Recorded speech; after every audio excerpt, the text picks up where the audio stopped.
brilliant surgeon is lying in a hospital bed, his own body broken from a near-fatal car accident, when suddenly everything he thought he knew about reality completely shattered. In that moment between life and death, Don Miguel Ruiz saw something that would change not just his life, but the lives of millions of people around the world. He realized that every single day we're living in a dream, not the kind you have when you sleep, but a collective dream made up of agreements we never consciously chose to make. These agreements are so deeply embedded in our minds that we don't even realize they're controlling every aspect of our lives, creating our suffering, our limitations, and our fears. If you've ever felt like you're constantly judging yourself, walking on eggshells around others, taking things personally that have nothing to do with you, or making assumptions that turn into emotional chaos, what you're about to discover will completely transform how you experience life. This isn't just another self-help philosophy. This is about breaking free from a prison you didn't even know you were living in. Ruiz came from a long line of Toltec shamans, but he had rejected that path to become a modern surgeon. He believed in science, logic, and the physical world. But when death came knocking, everything changed. In that hospital bed, he had what he calls an encounter with death that opened his eyes to a completely different reality. He saw that human beings are the only species on Earth that pays for the privilege of not enjoying life. We're the only ones who create elaborate systems of beliefs that make us suffer. A dog doesn't wake up thinking, "I'm not a good enough dog." A tree doesn't judge itself for not growing fast enough.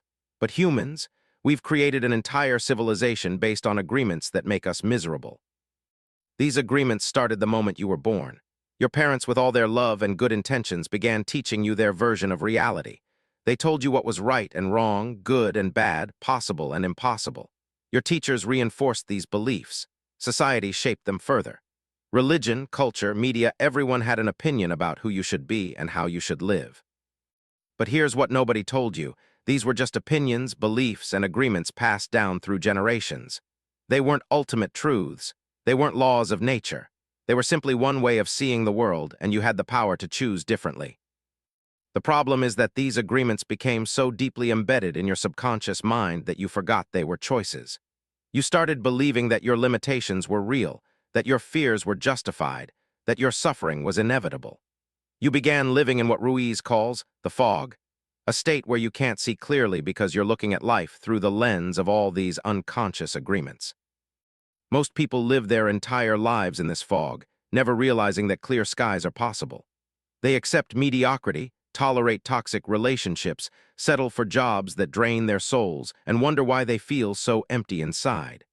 They think this is just how life is, not realizing that they're living in a self-created prison. But what if I told you that with just 4 simple agreements, for new ways of being, you could dissolve this fog completely? What if these 4 agreements could end years of self-doubt, relationship drama, and emotional suffering? What if they could unlock levels of joy, freedom, and authentic power you never thought possible? This isn't theory or wishful thinking.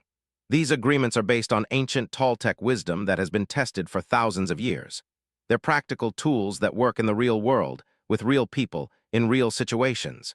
They don't require you to retreat to a monastery or spend years in therapy. They simply ask you to see reality as it actually is, rather than as you've been programmed to see it. The 4 agreements are deceptively simple, so simple that your mind might try to dismiss them as too basic or obvious. But don't be fooled by their simplicity. The most powerful truths are often the simplest ones, and these 4 agreements have the power to completely revolutionize your life, your relationships, and your experience of being human. Are you ready to wake up from the dream of limitation and step into the reality of your unlimited potential? Are you ready to break free from agreements that no longer serve you and embrace a new way of being that honors your true nature? Then let's begin this journey together, because what you're about to discover will change everything you thought you knew about life, love, and what it means to be free. The domestication process. Before we dive into the 4 agreements, you need to understand how you got trapped in the first place. Ruiz calls this process domestication, and it's something that happens to every human being from birth. Just like we domesticate animals by training them to behave in certain ways, society domesticates humans by teaching us to conform to its rules and expectations. This domestication process begins in infancy. Your parents, acting out of love but also from their own programming, start teaching you their version of right and wrong. When you behaved in ways they approved of, you received love, attention, and rewards. When you behaved in ways they disapproved of, you received punishment, withdrawal of love, or shame. Your innocent child mind learned a devastating lesson. I am only lovable when I meet certain conditions. My worth depends on my behavior.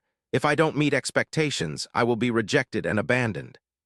This became the foundation for all your future agreements with yourself and the world. Think back to your earliest memories. Can you remember being told things like, good boys don't cry, nice girls don't get angry, you should be ashamed of yourself? What will people think? These weren't just casual comments. They were programming instructions that shaped your entire sense of self. By the time you started school, the domestication process intensified. Teachers reinforced the message that you needed to conform to be accepted. Other children became mirrors reflecting society's judgments back to you. You learned to compare yourself to others, to compete for approval, to hide parts of yourself that didn't fit the acceptable mold. The media bombarded you with images of what success, beauty, and happiness were supposed to look like. Advertising told you that you were incomplete without certain products, achievements, or relationships. Religion might have taught you that you were inherently flawed and needed to earn your worthiness through specific beliefs or behaviors. Layer by layer, these external voices became your internal voice. You developed what Ruiz calls the judge, the part of your mind that constantly evaluates, criticizes, and finds you lacking. This judge became your internal parent, teacher, and society rolled into one, ensuring that you stayed in line even when no one else was watching. Alongside the judge, you developed the victim, the part of you that feels powerless, hurt, and at the mercy of circumstances. The victim believes that life is happening to you rather than through you, that you're not responsible for your experience, that others have the power to make you happy or miserable. This judge-victim dynamic creates what Ruiz calls the parasite, a system of beliefs that feeds on your life energy, joy, and authentic power. The parasite convinces you that you're not enough as you are, that you need to prove your worth, that love must be earned, that life is meant to be a struggle. Most people live their entire lives under the control of this parasite, never realizing that it's not their true voice. They think the judge's criticism is wisdom, the victim's complaints are valid, and the parasite's demands are their own desires. They become prisoners of their own minds, creating elaborate strategies to avoid the parasite's punishment while desperately seeking its approval. But here's the beautiful truth that Ruiz discovered. None of this is who you really are. Underneath all the programming, conditioning, and false agreements lies your authentic self, the part of you that was whole and perfect before the world told you otherwise. This authentic self is still there, waiting to be rediscovered and reclaimed. The process of breaking free from domestication isn't about rejecting everything you learned or blaming your parents and teachers. They were doing the best they could with their own level of awareness, passing on what they had received from their own domestication. The process is about recognizing which agreements serve your highest good and which ones keep you trapped in suffering. Some agreements you learned might actually be beneficial. Treating others with kindness, taking responsibility for your actions, developing your talents.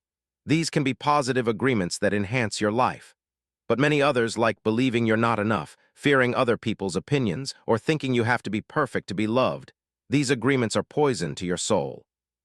The 4 agreements that Ruiz teaches are designed to replace the toxic agreements of domestication with empowering agreements based on truth and love. They're not just new rules to follow, but pathways back to your authentic self. They're tools for dismantling the parasite and reclaiming your personal power. When you begin to live by these 4 agreements, something magical happens. The fog of domestication starts to lift. The voice of the judge loses its power over you. The victim transforms into the creator. And you begin to remember who you really are, not the small, limited, fearful person the world tried to make you, but the magnificent, unlimited, loving being you were born to be.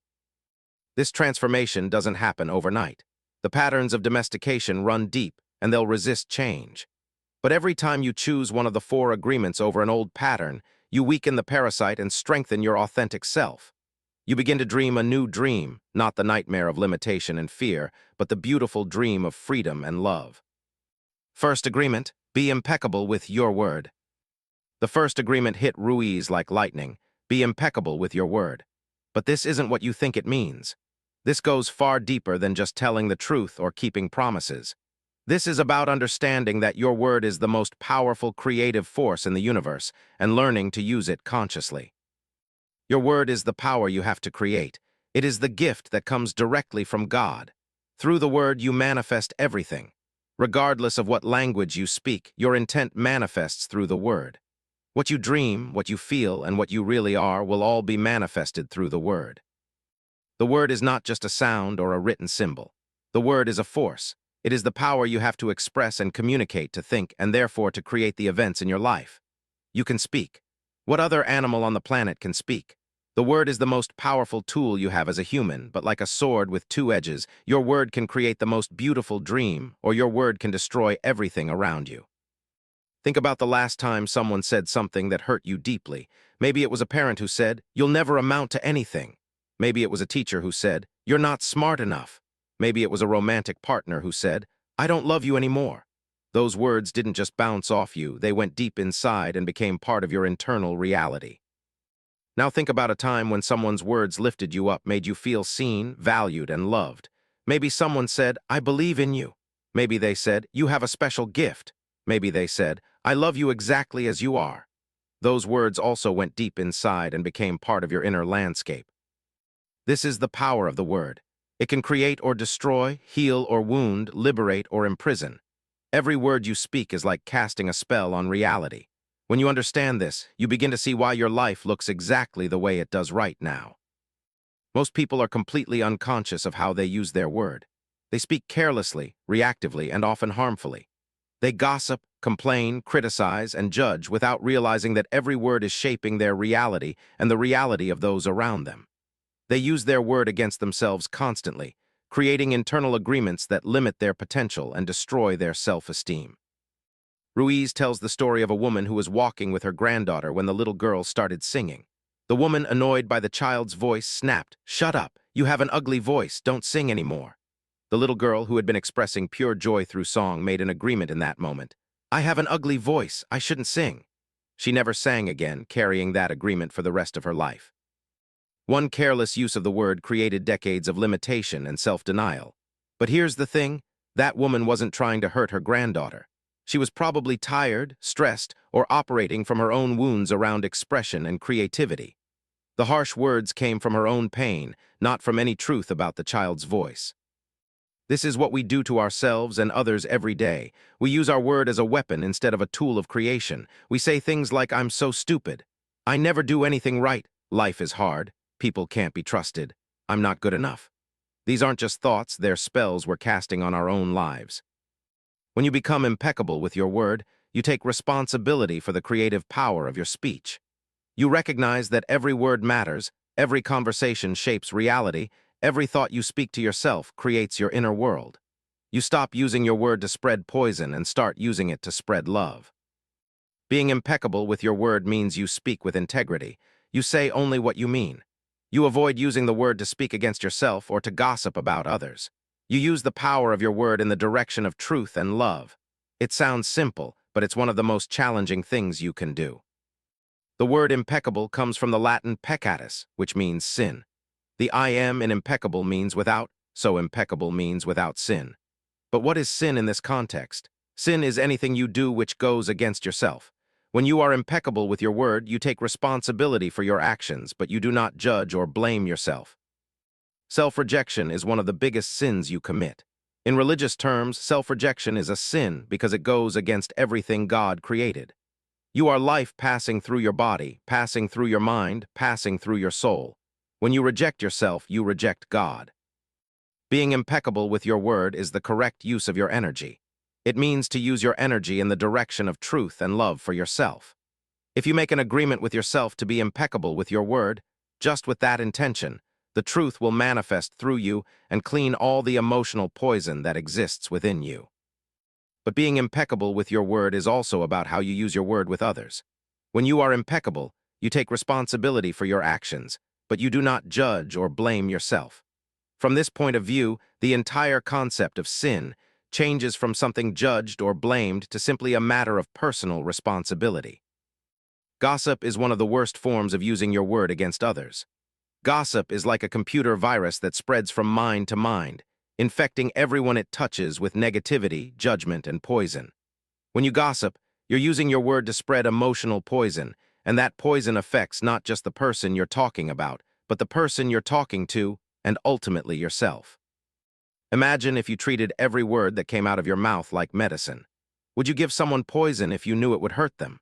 Would you take poison yourself if you knew it would make you sick?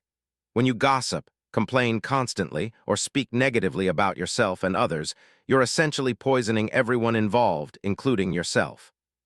The antidote to gossip and negative speech is what Ruiz calls the word based on truth and love. When you speak from truth and love, your words become medicine instead of poison. You can still address problems and challenges, but you do so from a place of constructive intention rather than destructive judgment. For example, instead of saying, "Sarah is so lazy and irresponsible," you might say, "I notice Sarah has been struggling to meet deadlines. I wonder if there's something I can do to support her or if there are obstacles I'm not aware of." The first statement spreads poison and judgment. The second statement opens up possibilities for understanding and help. Being impeccable with your word also means keeping your word. When you say you're going to do something, you do it. When you make a promise, you honor it. When you give your word, it becomes sacred. This builds trust with others, but more importantly, it builds trust with yourself. Think about how many times you've broken promises to yourself. I'm going to start exercising tomorrow. I'm going to stop procrastinating. I'm going to be more patient with my family. Every time you break a promise to yourself, you weaken your relationship with your own word. You start to believe that your commitments don't matter, that your word has no power. When you become impeccable with your word, you stop making casual promises you don't intend to keep. You think carefully before you commit to something, and once you commit, you follow through. This transforms your entire relationship with yourself and dramatically increases your personal power. The most important aspect of being impeccable with your word is how you speak to yourself. The conversation you have with yourself is the most important conversation you'll ever have, because it's happening constantly and it's shaping your entire reality. If you wouldn't let someone else speak to your best friend the way you speak to yourself, why do you allow it from your own inner voice? Start paying attention to your internal dialogue. Notice when you call yourself names, put yourself down, or speak to yourself in ways you would never speak to someone you love. Every time you catch yourself using your word against yourself, pause and choose a different response. Instead of "I'm so stupid for making that mistake," try "I'm learning and growing from this experience." Instead of "I'll never be successful," try "I'm developing my skills and opportunities are opening up for me." This isn't about positive thinking or denying reality. It's about using your word to create rather than destroy, to heal rather than wound, to support rather than sabotage. When you speak to yourself with the same kindness you would show a good friend, you begin to heal years of self-inflicted emotional damage. The transformation that happens when you become impeccable with your word is profound. Relationships improve because people trust you and feel safe around you. Your self-esteem improves because you stop attacking yourself with harsh words. Your goals become more achievable because your word carries power and commitment. Your entire life begins to shift because you're using the most powerful creative force you have, your word, in alignment with love instead of fear. This is just the first agreement, and already it has the power to transform your entire life. But as powerful as it is on its own, it becomes even more powerful when combined with the other three agreements. Each agreement supports and strengthens the others, creating a complete system for personal freedom and authentic power. Second agreement, take anything personally. The second agreement seems impossible at first. Don't take anything personally. When Ruiz first shared this concept, people would laugh, get angry, or simply reject it as unrealistic. How can I not take it personally when someone insults me, betrays me, rejects me, or treats me badly? How can I not take it personally when someone I love says hurtful things to me? But then he would share this profound insight. Nothing others do is because of you. What others say and do is a projection of their own reality, their own dream. When you are immune to the opinions and actions of others, you won't be the victim of needless suffering. To understand this agreement, you need to understand that every human being lives in their own unique reality, their own dream. This dream is made up of their beliefs, their past experiences, their fears, their wounds, their conditioning, and their current emotional state. When someone interacts with you, they're not really seeing you, they're seeing their projection of you filtered through their own dream. Imagine you're walking down the street and a person who is clearly intoxicated stumbles up to you and starts yelling that you're ugly, stupid, and worthless. Would you take that personally? Of course not. You would immediately recognize that this person is not in their right mind, and their words have nothing to do with you and everything to do with their condition. Here's the life-changing revelation. Everyone is intoxicated, not on alcohol or drugs, but on their own beliefs, programming, emotional wounds, and mental conditioning. When someone treats you poorly, criticizes you, rejects you, or even praises you excessively, they're not responding to who you actually are. They're responding to their own internal movie projected onto you. Think about a time when someone said something that hurt you deeply. Maybe a parent criticized your choices, a partner questioned your worth, or a friend betrayed your trust. In that moment, you took their words or actions and made them mean something about you. You made their behavior evidence of your inadequacy, your unlovability, or your failure. But what if those words and actions were actually a perfect description of how they felt about themselves? What if their criticism of you was really their own self-criticism projected outward? What if their rejection of you was actually their own self-rejection reflected back? Ruiz discovered this when he realized that even when people complimented him, he would take it personally, and it would inflate his ego. Then when they criticized him, he would take that personally too, and it would deflate him. He was essentially giving everyone else the power to determine his emotional state and self-worth based on their opinions and moods. When someone calls you stupid, they're revealing their own insecurity about intelligence. When someone says you're not good enough, they're expressing their own feelings of inadequacy. When someone betrays your trust, they're acting out their own relationship with betrayal, loyalty, and fear. When someone treats you with disrespect, they're showing you how they treat themselves internally. This doesn't excuse harmful behavior or mean you should accept poor treatment. It simply means you can respond from clarity and strength rather than reactivity and woundedness. When you don't take things personally, you can see what's really happening and make conscious choices about how to respond. A woman once shared with Ruiz that her husband criticized her cooking every single night, and it made her feel like a complete failure as a wife. She would spend hours trying to perfect meals, only to face more criticism and rejection. When she learned not to take it personally, she realized that her husband's criticism came from his own childhood wound of never being able to please his perfectionist mother. His criticism of her cooking wasn't really about the food. It was his unconscious way of expressing the pain he still carried from never being good enough for his own mother.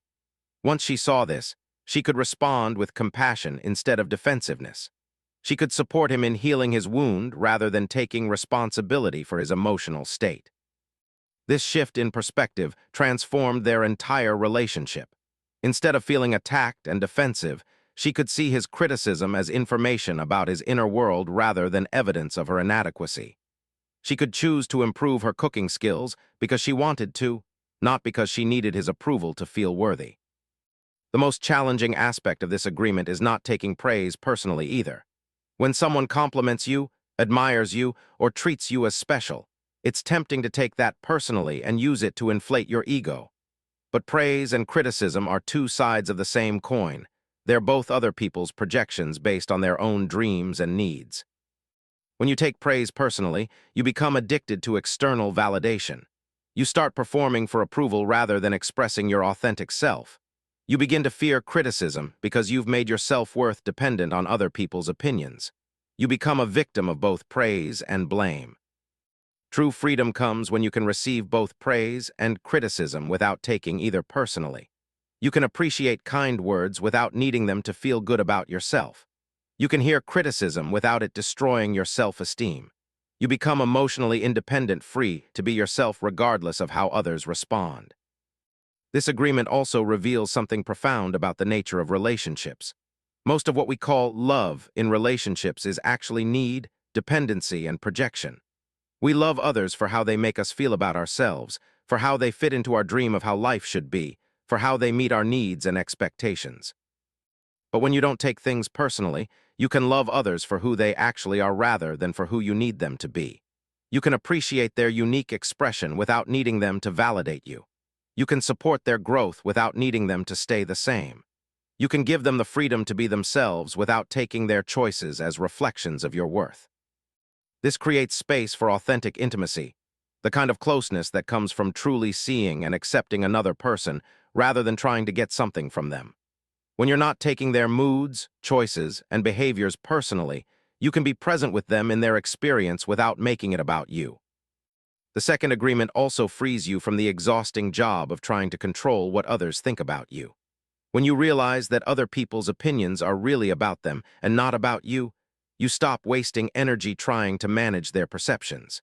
You can focus on being authentic rather than trying to be likable. This is especially liberating in situations where someone dislikes you or disapproves of your choices. Instead of trying to win them over or defend yourself, you can simply accept that their disapproval is information about their values, preferences, and triggers, not evidence that you're wrong or bad. A man once told Ruiz about a coworker who seemed to dislike everything he did, no matter how hard he tried to please her. He would stay late to help with projects, bring coffee for the team, and go out of his way to be friendly, but she remained cold and critical. When he learned not to take it personally, he realized that her behavior had nothing to do with him and everything to do with her own stress, insecurities, and past experiences with authority figures. Once he stopped trying to win her approval and started treating her with consistent kindness regardless of her response, their dynamic shifted. She began to soften because she no longer felt the pressure of his need for validation. He could work peacefully because he wasn't constantly monitoring her reactions and adjusting his behavior accordingly.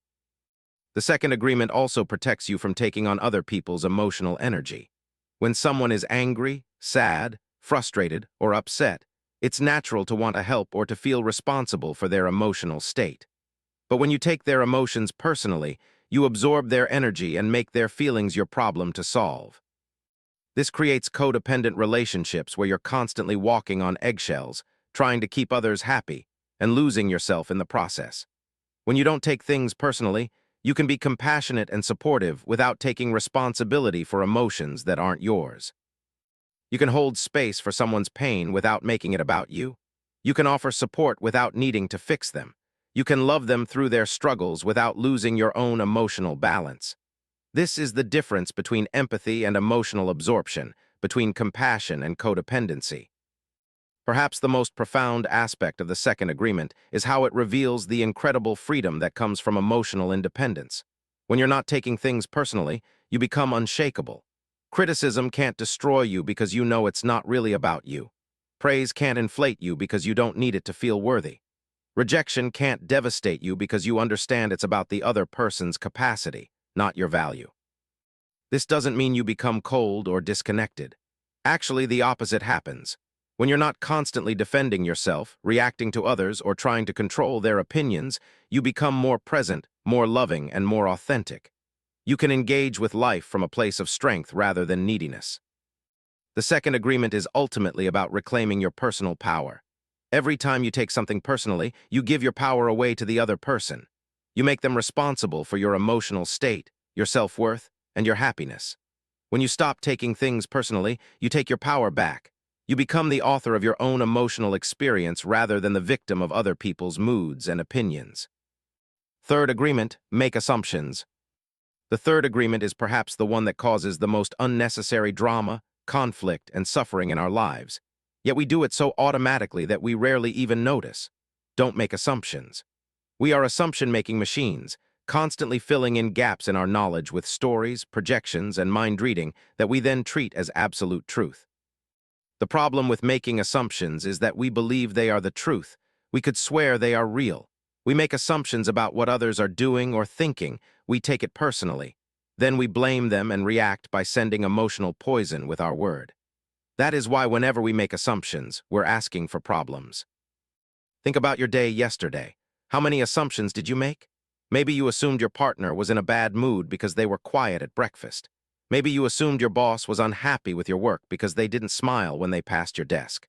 Maybe you assumed that friend didn't call you back because they were angry about something you said. Maybe you assumed the person who cut you off in traffic was being deliberately rude rather than dealing with an emergency. We make assumptions about everything. What people are thinking, why they did what they did, what they meant by their words, what's going to happen in the future, what others expect from us, and what we should expect from them. And here's the insidious part. We make these assumptions and then we believe them as if they're facts. We build entire emotional reactions, make important decisions, and sometimes change the course of our lives based on these assumptions. Ruiz tells the story of a man who came home from work to find his wife crying. Instead of asking what was wrong, he immediately assumed she was upset with him. His mind started racing.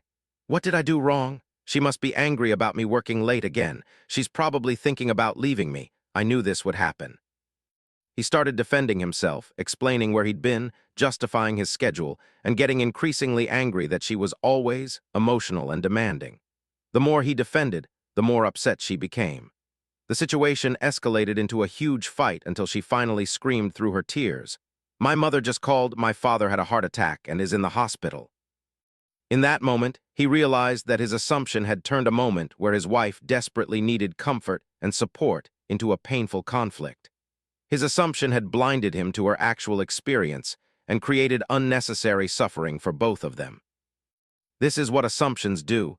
They take us out of reality and into a fantasy world where we think we know what's happening.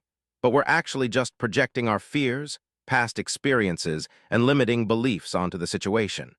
We become so convinced of our assumptions that we don't even think to check if they're true. The root of assumption making is our desperate need to feel safe by thinking we understand what's happening around us. Our minds hate uncertainty, ambiguity, and not knowing. They would rather create a story, even a negative or fearful story, than sit with the discomfort of not knowing. But these stories we create are usually based on our wounds, fears, and past experiences rather than on present reality. If you've been betrayed before, you assume people are lying to you. If you've been rejected before, you assume people don't want you around. If you've been criticized before, you assume people are judging you.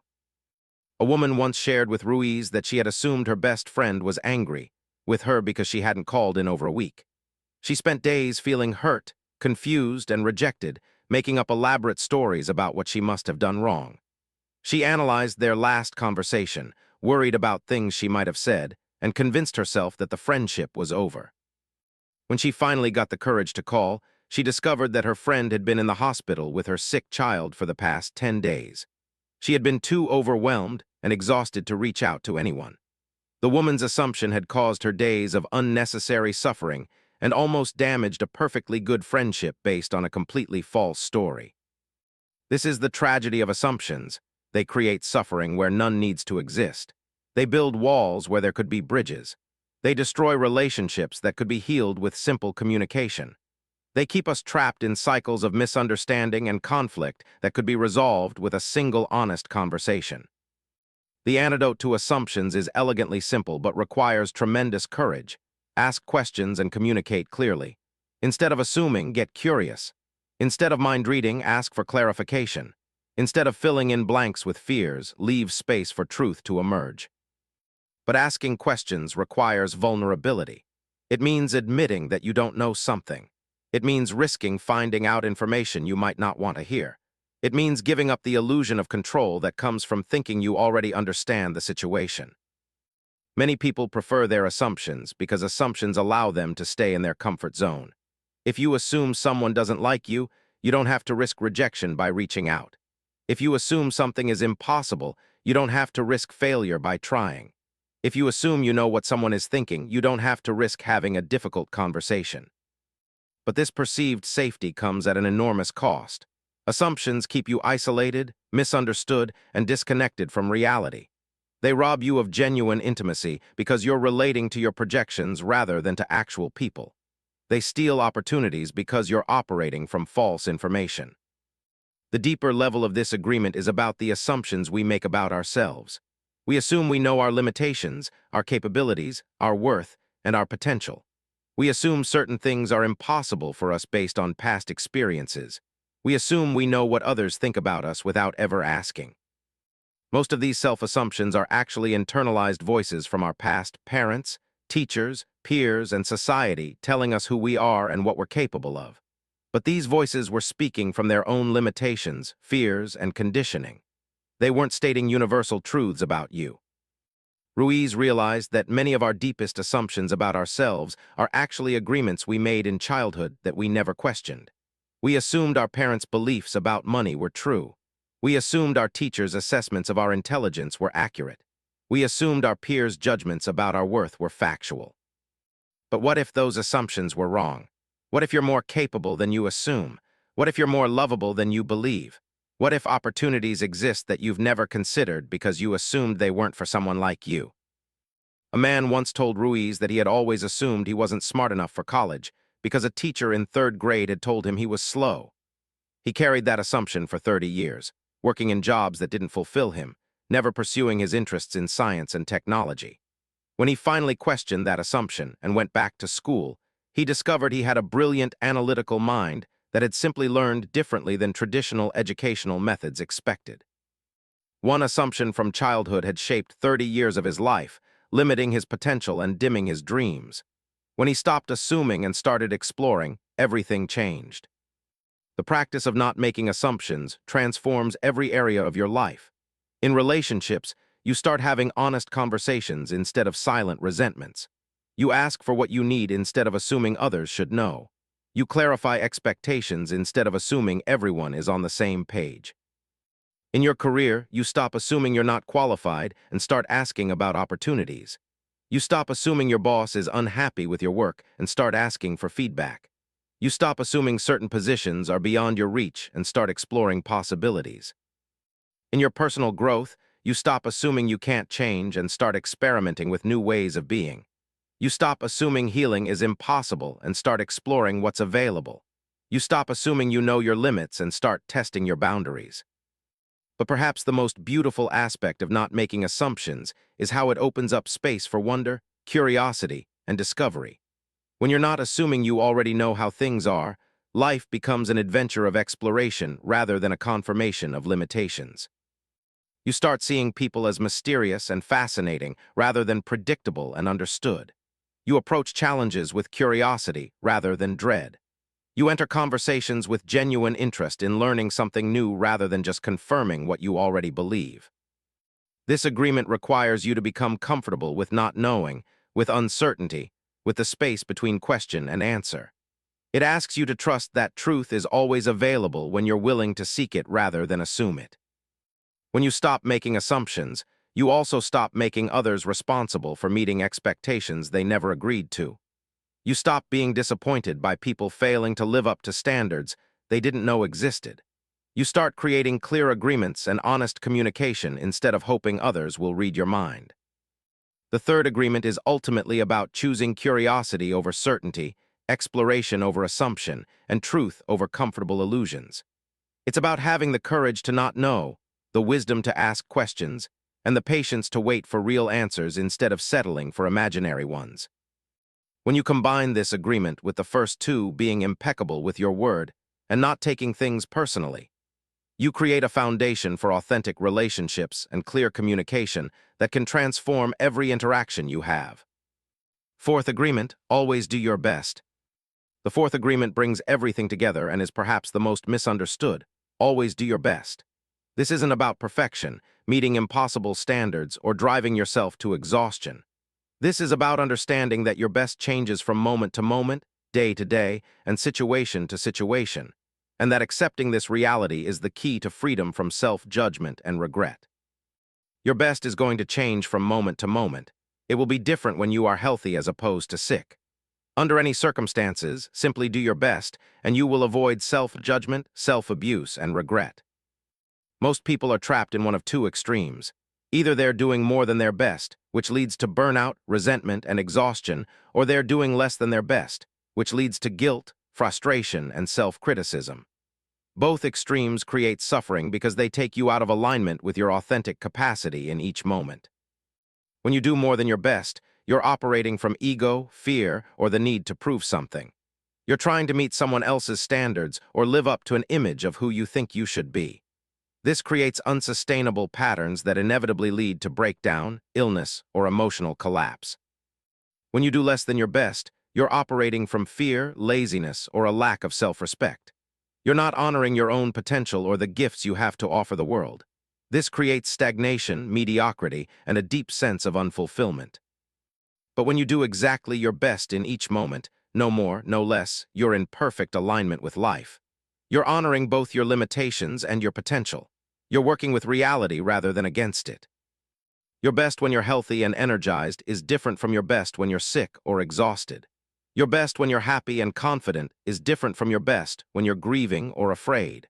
Your best when you have all the resources you need is different from your best when you're working with constraints. This agreement asks you to honor where you actually are instead of where you think you should be. It's about bringing conscious awareness to your current capacity and working within that reality rather than against it. A mother once shared with Ruiz that she felt like a failure because she wasn't as patient with her children as she thought she should be. She would compare herself to other mothers who seemed calm and collected, and she would judge herself harshly when she raised her voice or felt overwhelmed. When she learned about doing her best, everything shifted. She realized that her best on a day when she had slept well, eaten properly, and felt supported was different from her best on a day when the baby had kept her up all night. She was dealing with work stress, and her partner was traveling. On her good days, her best might be planning creative activities, speaking patiently, and being fully present with her children. On her challenging days, her best might be taking deep breaths, asking for help, and giving herself permission to not be perfect. Both were valid expressions of doing her best within her current circumstances. This shift freed her from the prison of perfectionism and allowed her to be more authentic and present with her family. Instead of wasting energy judging herself, she could use that energy to actually parent her children with love and awareness. The fourth agreement is intimately connected to the first three agreements. When you do your best to be impeccable with your word, you're not trying to be perfect. You're simply bringing consciousness to your speech and choosing love over fear whenever possible. When you do your best to not take things personally, you're not expecting yourself to be immune to all emotional reactions. You're simply catching yourself when you fall into old patterns and gently redirecting your attention back to truth. When you do your best to not make assumptions, you're not expecting yourself to never have assumptions arise. You're simply noticing when you're filling in blanks with stories and choosing to ask questions instead. This agreement eliminates the foundation of self-judgment and regret. When you know you did your best in any situation with the awareness, energy, and resources you had at that time, there's nothing to regret. You can learn and grow from the experience, but you don't need to punish yourself for not being someone you weren't capable of being in that moment. This is where many people get confused. They look back at past decisions or actions and think, I should have known better, I should have done better, I should have been stronger, wiser, more aware. But this kind of thinking is based on judging your past self by your current level of awareness. The truth is, you couldn't have known better. If you had known better, you would have done better. You couldn't have been more aware. If you had been more aware, you would have acted differently.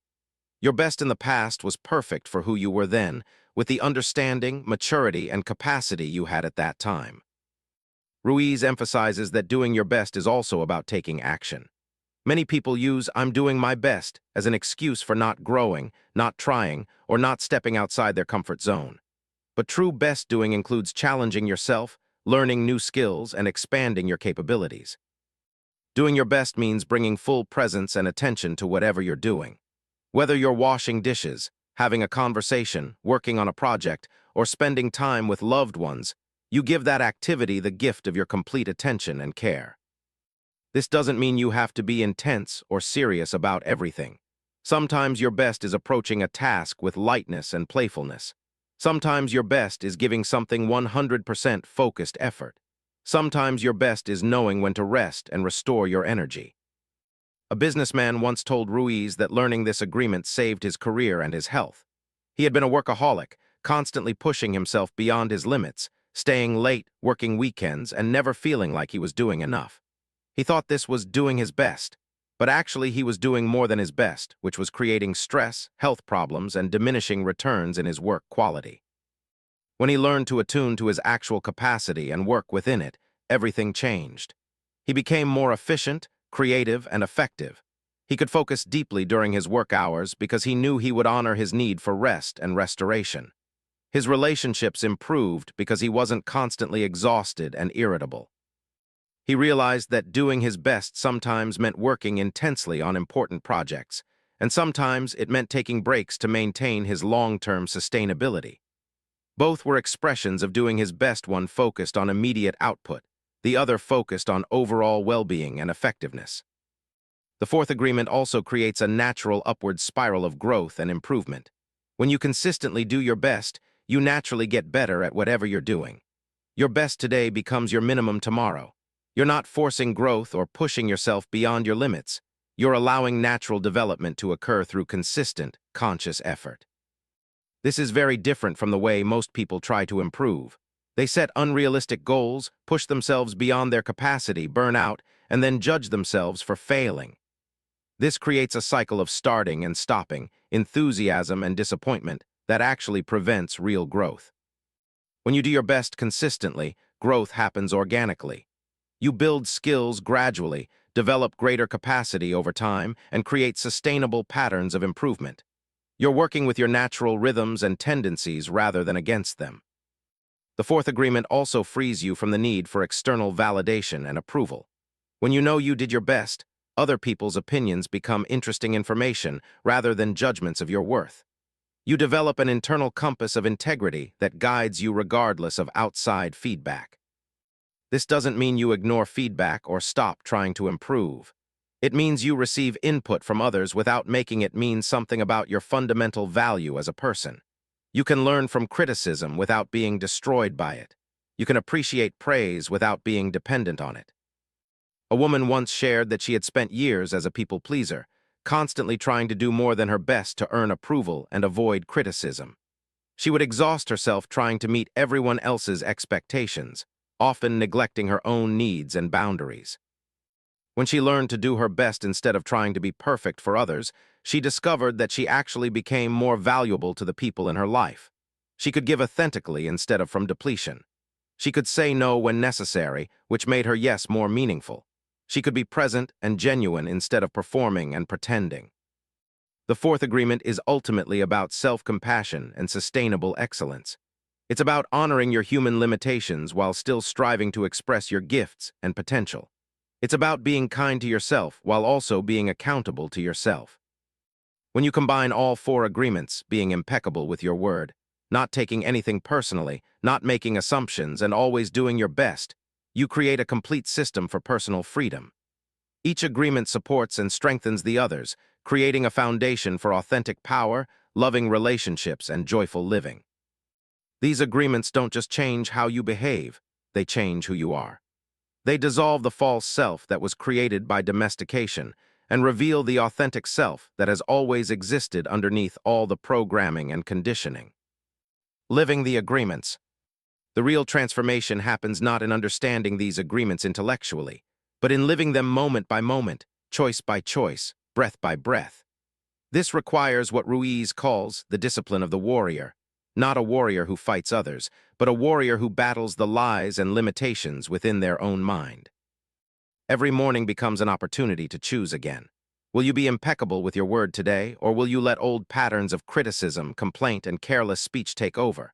Will you take things personally, or will you remember that others are living in their own dream? Will you make assumptions, or will you stay curious and ask questions? Will you do your best, or will you judge yourself for not being perfect?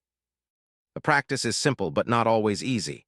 Your mind has been running old programs for years, maybe decades. These programs are deeply embedded in your subconscious, and they will try to reassert themselves. The voice of the judge will tell you that you're not good enough to live by these agreements. The fear of vulnerability will try to convince you that being impeccable with your word is dangerous. The need to be right will resist not taking things personally. But every time you choose one of the agreements over an old pattern, you weaken the false self and strengthen your authentic self. It's like building a muscle. Each repetition makes you stronger, until living in freedom becomes more natural than living in fear. The transformation doesn't happen overnight, and it's not a linear process. You'll have days when you feel like you've mastered the agreements, and other days when you feel like you're back at square one. This is normal and natural. The key is to keep practicing without judging yourself for being imperfect. A teacher once shared with Ruiz that she used to dread parent-teacher conferences because she would take every criticism personally and make assumptions about parents' motivations. She would spend days beforehand worrying about what parents would say, and days afterward replaying conversations and feeling defensive or hurt. After learning the agreements, these conferences became opportunities for genuine collaboration. She could hear concerns without becoming defensive because she wasn't taking them personally. She could share information about students without making assumptions about how parents would react. She could speak truthfully with kindness, focusing on what was best for the child rather than protecting her own ego. The shift wasn't immediate. At first, she had to consciously remind herself of the agreements during difficult conversations. She would catch herself starting to take something personally and gently redirect her attention. She would notice assumptions arising and choose to ask clarifying questions instead. Over time, the agreements became more natural and automatic. She found herself approaching all her relationships with students, colleagues, family, and friends from a place of greater authenticity and freedom. The agreements had become integrated into her way of being rather than something she had to remember to do. This integration is the goal of practicing the agreements. Eventually, they stop being rules you follow and become expressions of who you are. Being impeccable with your word becomes natural because you recognize the power of speech. Not taking things personally becomes automatic because you understand that others' actions are about them. Not making assumptions becomes habitual because you value truth over comfortable illusions. Doing your best becomes effortless because you're aligned with your authentic capacity. The agreements also transform how you handle mistakes and failures. Instead of using these experiences to confirm your unworthiness or beat yourself up, you see them as information and opportunities to grow. When you make a mistake while trying to be impeccable with your word, you acknowledge it, make amends if necessary, and recommit to conscious speech. When you catch yourself taking something personally, you don't judge yourself for being human. You gently remind yourself that the other person's behavior is about them, not you. When you notice you've made an assumption, you don't criticize yourself for being unaware. You appreciate the awareness and choose to seek truth instead. When you realize you haven't been doing your best, you don't punish yourself for being imperfect. You adjust your effort to match your current capacity. This creates an upward spiral of growth and self-compassion rather than the downward spiral of judgment and self-attack that most people experience. The agreements work synergistically.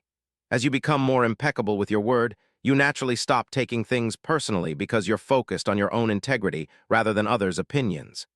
As you stop making assumptions, you become more impeccable with your word because you're speaking from truth rather than projections. As you do your best consistently, all the other agreements become easier because you're working from a place of self-respect and alignment. Living the agreements also reveals the deep interconnectedness of all life. When you stop taking things personally, you realize that everyone is doing their best with their current level of awareness, even when their best includes harmful or unconscious behavior. This doesn't excuse poor treatment, but it allows you to respond with wisdom and compassion rather than reactivity and judgment. When you become impeccable with your word, you see how your thoughts and words ripple out to affect your family, your community, and the world. You begin to take responsibility not just for your own healing, but for your contribution to the collective healing of humanity. When you stop making assumptions, you discover the beautiful mystery and uniqueness of every person you encounter. You stop relating to your projections and start relating to actual human beings with their own dreams, fears, gifts, and challenges. When you consistently do your best, you inspire others to do theirs, not through pressure or expectation, but through the natural influence of authentic living. People feel permission to be real around you because you're not demanding perfection from yourself or them. The agreements create what Ruiz calls heaven on earth, not a perfect world without challenges, but a way of being that transforms any circumstances into opportunities for love, growth, and authentic expression. You stop waiting for external conditions to change and start changing your internal experience of whatever conditions exist. This is the true power of the four agreements. They give you the tools to create your own reality based on love, truth, and freedom rather than being a victim of circumstances, other people's opinions, or your own conditioning. They return you to your essential nature as a creative, loving, powerful being capable of extraordinary joy and authentic connection. The journey of living the agreements is ultimately a journey home to yourself, to the self that existed before the world told you who you should be, to the self that will exist when all the false identities and limiting beliefs have been released, to the self that is already whole, worthy, and free. Remember that moment when Don Miguel Ruiz was lying in that hospital bed, his body broken but his spirit awakening to a truth that would transform millions of lives. In that space between life and death, he discovered something that had been hidden in plain sight. We are not victims of our circumstances, our past, or other people's opinions. We are powerful creators living in a dream we can choose to change at any moment. You now understand the 4 agreements that can set you free from the dream of suffering and limitation. Be impeccable with your word, recognizing that your speech is the most powerful creative force you possess. Don't take anything personally, knowing that others' actions and words are projections of their own internal reality, not reflections of your worth. Don't make assumptions, choosing curiosity and communication over stories and projections. Always do your best, honoring your current capacity while allowing natural growth and evolution. These aren't just concepts to understand, they're a way of life to embody. Every conversation becomes an opportunity to practice impeccable speech. Every challenging interaction becomes a chance to not take things personally. Every moment of confusion becomes an invitation to ask questions instead of making assumptions. Every day becomes a new opportunity to do your best and release perfectionism. The path of the 4 agreements is a return to your authentic self, the self that existed before you learned to doubt your worth, fear others' opinions, and limit your possibilities. It's a remembering of your true nature as a being of love, creativity, and unlimited potential. But this remembering doesn't happen through thinking or analyzing. It happens through practice, through choosing love over fear, truth over illusion, freedom over limitation, moment by moment, day by day. It happens through having the courage to let go of who you thought you were supposed to be and embracing who you actually are. The 4 agreements work because they address the root cause of human suffering, the belief that we are separate, limited, and at the mercy of forces outside our control. When you live by these agreements, you remember that you are the creator of your own experience, the author of your own story, the dreamer of your own dream. This doesn't mean life becomes perfect or that challenges disappear. It means you respond to life from love instead of fear, from truth instead of illusion, from freedom instead of limitation. You stop being a victim of your own mind and start being a master of your own experience. The most beautiful part of this transformation is how it ripples out to touch everyone around you. When you're not taking things personally, people feel safer in your presence.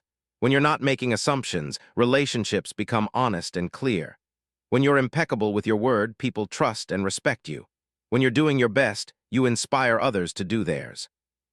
You become a force for healing and transformation in the world, not through trying to change others, but through changing yourself. Your freedom gives others permission to be free. Your authenticity invites others to be authentic. Your love creates space for others to love themselves. As you begin to live these agreements, you'll notice old patterns trying to reassert themselves. The judge will tell you that you're not good enough to live this way. The victim will complain that it's too hard or that others should change first. The parasite of domestication will resist losing its control over your mind and emotions. But remember that these voices are not your true voice. They're the echoes of old programming, the remnants of a false self that was created through years of conditioning. Your true voice is the one that chooses love, speaks truth, seeks understanding, and honors your authentic capacity. Every time you choose the agreements over the old patterns, you strengthen your true self and weaken the false one. Every time you speak from love instead of fear, refuse to take something personally, ask a question instead of making an assumption, or do your best without demanding perfection, you take another step toward complete freedom. The 4 agreements are not just tools for personal transformation, they're pathways to a new way of being human. Imagine a world where people speak with integrity, don't take each other's behaviors personally, communicate instead of assuming, and consistently do their best without judgment. This is the world that becomes possible when enough individuals choose to live by these principles. You have everything you need to begin this transformation right now. You don't need anyone's permission, approval, or participation. You don't need to wait for better circumstances or more knowledge. You simply need to make a choice. Will you continue living by the thousands of limiting agreements that create suffering, or will you begin today to live by these 4 life-giving agreements? The choice is yours, and it's available in every moment. Your words, your reactions, your curiosity, your effort, all of it is in your hands. You have the power to transform your life and become a beacon of authentic freedom in a world that desperately needs examples of what's possible. This is your invitation to wake up from the dream of limitation and step into the reality of your unlimited potential. The 4 agreements are your keys to freedom. The door is in front of you. The question is not whether you can walk through it, but whether you will choose to take that first step. Your journey of freedom begins now with your next word, your next choice, your next breath. Welcome home to yourself. Welcome to the life you were always meant to live.